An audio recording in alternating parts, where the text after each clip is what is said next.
ପିଲାମାନେ ଆଜିର ବିଷୟ ହେଉଛି ଷଷ୍ଠ ଶ୍ରେଣୀର ଭୂଗୋଳ ଏବଂ ପ୍ରସଙ୍ଗ ହେଲା ଷଷ୍ଠ ଅଧ୍ୟାୟର ପୃଥିବୀର ମହାଦେଶ। ଏହି ଭିଡ଼ିଓରେ ଆମେ ଆଲୋଚନା କରିବା ଆଫ୍ରିକାର ପ୍ରାକୃତିକ ବିଭାଗ। ଏବେ ଆଫ୍ରିକାର ପ୍ରାକୃତିକ ମାନଚିତ୍ରକୁ ଲକ୍ଷ୍ୟ କର।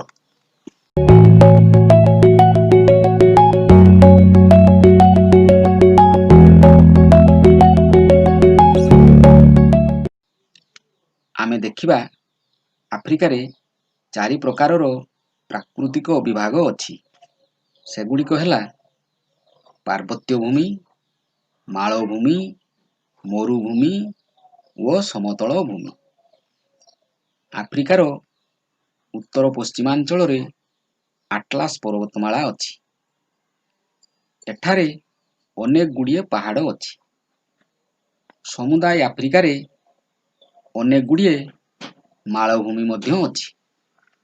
ଅନ୍ୟ ମହାଦେଶରେ ଏତେ ସଂଖ୍ୟକ ମାଳଭୂମି ଦେଖାଯାଏ ନାହିଁ। ସେଥିପାଇଁ ଆଫ୍ରିକାକୁ ମାଳଭୂମିପୂର୍ଣ୍ଣ ମହାଦେଶ କୁହାଯାଏ। ଏବେ ଏହି ଭୂମି ରୂପକୁ ଦେଖ।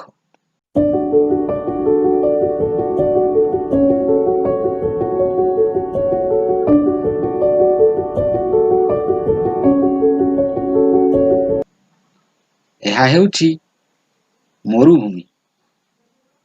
ଆଫ୍ରିକା ମହାଦେଶରେ 2ଟି ମରୁଭୂମି ଅଛି।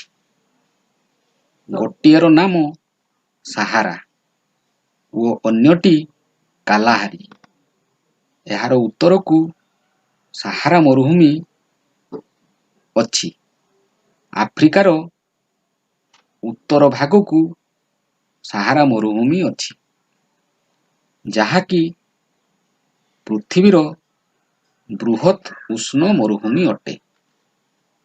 ଆଫ୍ରିକାର ଦକ୍ଷିଣ ପଟକୁ କାଲାହାରି ମରୁଭୂମି ଅଛି। ଆଫ୍ରିକାର ସମୁଦ୍ର ଉପକୂଳରେ ଏବଂ ନଦୀ ଉପତ୍ୟକାରେ ସମତଳ ଭୂମି ଦେଖାଯାଏ। ଏହିପରି ଭାବରେ ଆଫ୍ରିକା ମହାଦେଶର ପ୍ରାକୃତିକ ବିଭାଗ ଦେଖିବାକୁ ମିଳେ।